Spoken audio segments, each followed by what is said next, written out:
O arquivo proibido da Amazônia, a cidade que a floresta escondeu. Eles disseram que a Amazônia sempre foi uma floresta intocada, um território imenso, inexplorado, onde a civilização jamais teria prosperado. Mas e se essa ideia estiver completamente errada?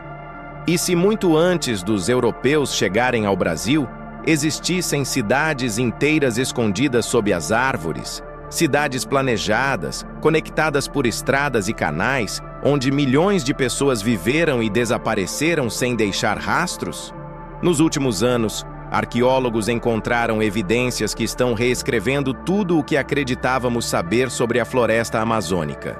Imagens aéreas revelam formas geométricas gigantes, solos férteis criados por mãos humanas e ruínas invisíveis que parecem pulsar sob o verde da selva.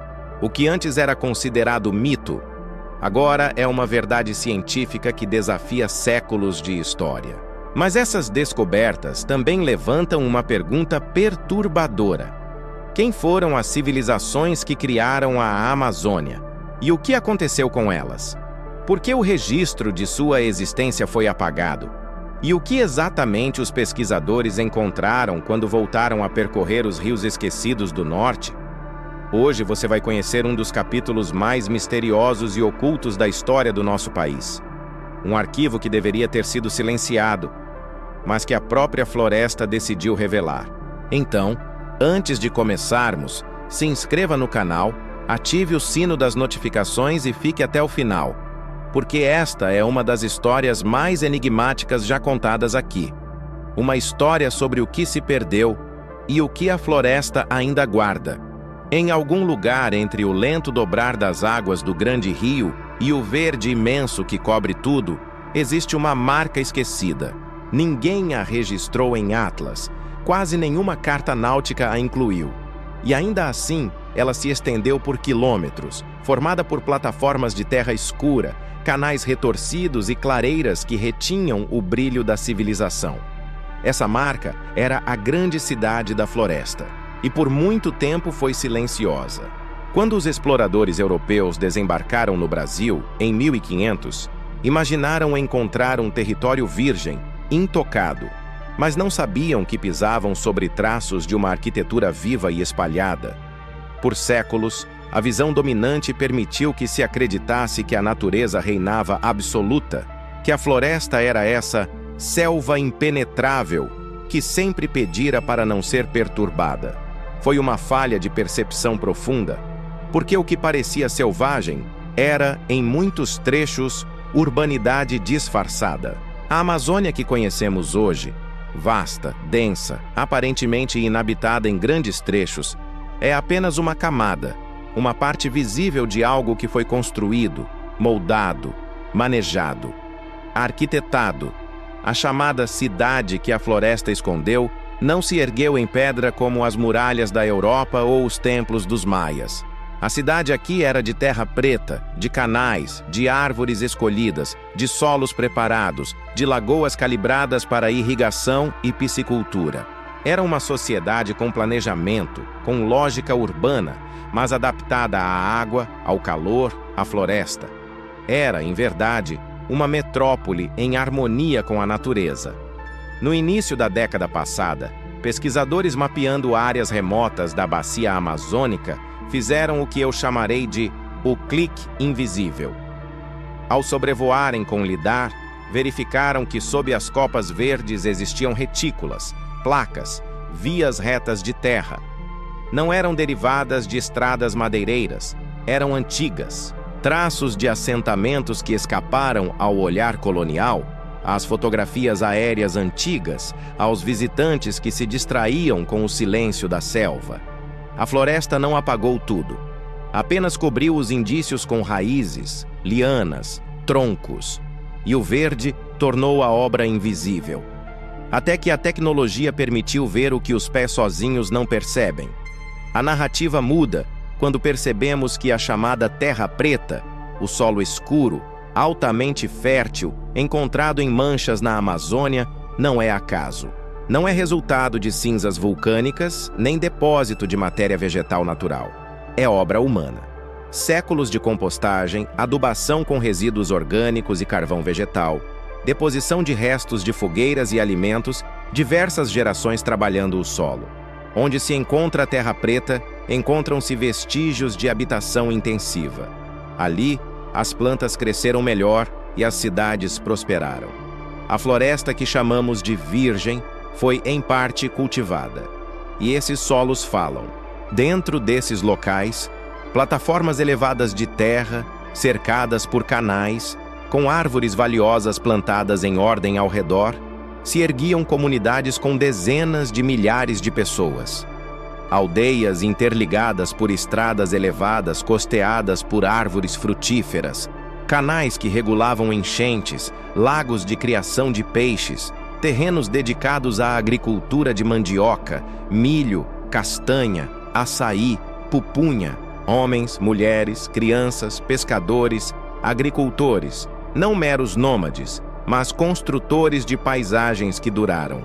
Por volta de 1542, o frei espanhol que desceu o rio Amazonas registrou ilhas povoadas por centenas de canoas, aldeias que se estendiam por 12 quilômetros de margem, vizinhas próximas umas das outras.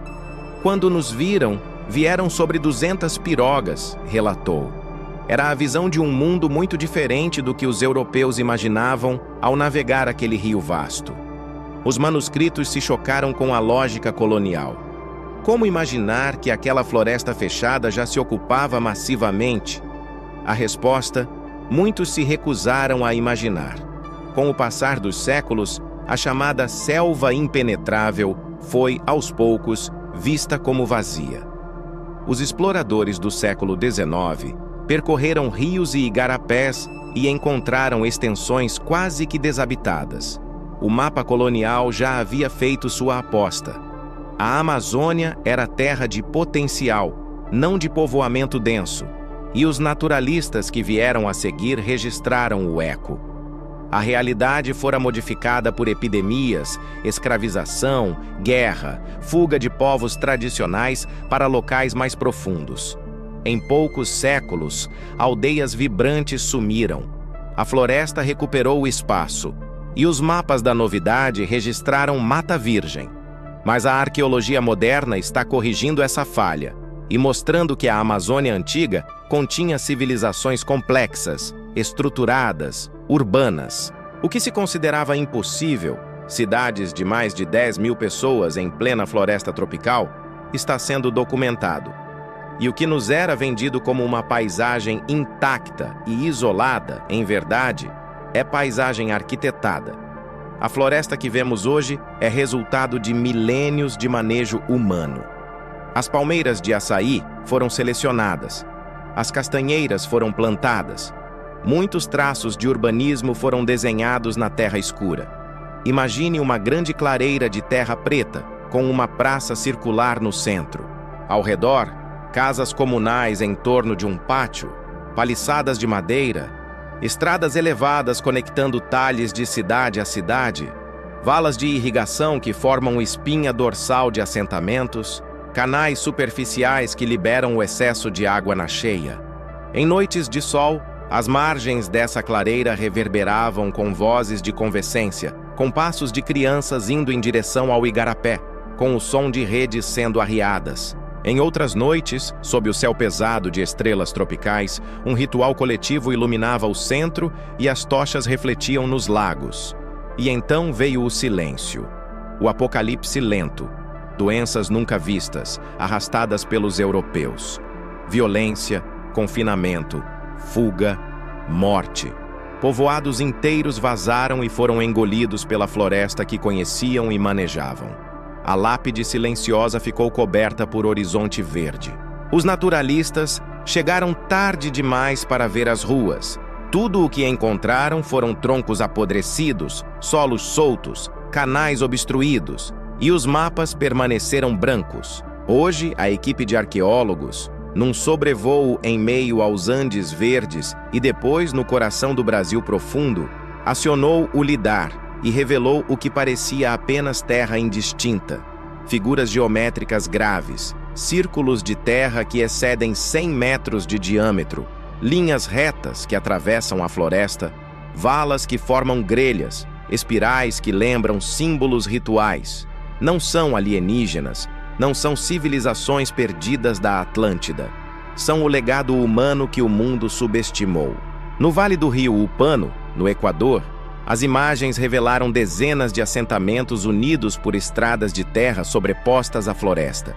Em cada ponto, as estruturas sugerem praças, moradias, campos revestidos pela sombra. Na Bolívia, os llanos de Mojos mostram plataformas que medem centenas de metros, conectadas por diques que controlavam cheias sazonais, o que sugere urbanismo vivo dentro da inundação anual. Voltando ao Brasil, no meio da Amazônia, há trechos longínquos onde os geoglifos, círculos e quadrados escavados no solo, ainda emergem do abandono, às vezes apenas visíveis do alto ou no ano em que o desmatamento os revela por horas, antes que a mata os esconda de novo. As linhas de terra reta se cruzam, formam malhas, como se o mapa fosse a planta de uma cidade. As árvores de frutas se alinham nas bordas como antigos pomares públicos. Nada isolado, nada preso a muralhas. Um urbanismo líquido, adaptado à inundação. Na base dessa cidade, a água flui como artéria. Não só o grande rio, mas 1000 igarapés, valas e canais modelavam o terreno. O excesso de água subia, os canais controlavam, a escassez chegava, os lagos guardavam. Pomares e hortas combinavam mandioca e milho com peixes em tanques naturais, tartarugas criadas em lagoas artificiais. O manejo era integrado, agricultura, criação, pesca, habitação, tudo interligado. A floresta não era invadida, era cultivada. E em cada palmeira, em cada castanheira, há um traço, uma dança entre o humano e o selvagem. A Amazônia é tanto bioma quanto obra humana, e as duas categorias se fundem. Quando se vê que metade das árvores da floresta pertence a 227 espécies que dominam o conjunto, de cerca de 16.000 espécies possíveis, e que muitas dessas são domesticadas ou manejadas, entendemos que a floresta foi ordenada. As árvores que escolhemos não estavam lá apenas por acaso. E as pessoas que escolhiam árvores não eram meros colecionadores, mas urbanistas de fruto, sombra, futuro. Assim, o que alguns chamam de selva é, em muitos trechos, cidade. A reparação dessa percepção reescreve a história. Porque se a terra preta, as plataformas, os canais, os pomares, as redes de árvores eram consequência da ação humana, então a Amazônia pré-colonial não era periferia de nada. Era polo central de uma civilização dispersa e adaptada. E o Brasil que se conta, a história que ouvimos em sala de aula, está pela metade. Mas por que não aprendemos isso antes? Porque a lente da história colonial olhava para o convexo europeu e desconsiderava o urbano amazônico. Porque os mapas impressos ignoravam o desenho invisível que se estendeu pelos rios. Porque o vazio era mais fácil de entender do que as redes, e porque os vestígios eram frágeis, absorvidos pela floresta, soterrados por folhas, escondidos pelo verde. A arqueologia aérea e a tecnologia do século XXI chegaram tarde para ver os muros erguidos no tempo e cedo para testemunhar o apagamento. Entre o escavar e o voar, a memória da cidade ficou entre dois tempos. E agora as máquinas revelam o que a mata esqueceu. Uma plataforma de terra com 10 metros de altura, canais ao redor que medem dezenas de metros de largura, ruínas de cerâmica com padrões de serpente, olhos sem pupila, espirais que giram para dentro. Um povo que não precisava de pedra porque a água, o solo e a vegetação eram seus alicerces. Um legado invisível que paira sob o olhar do presente. Se você chegou até aqui, deixe seu comentário dizendo o que acha que realmente aconteceu. E até o próximo mistério do Vórtice 404.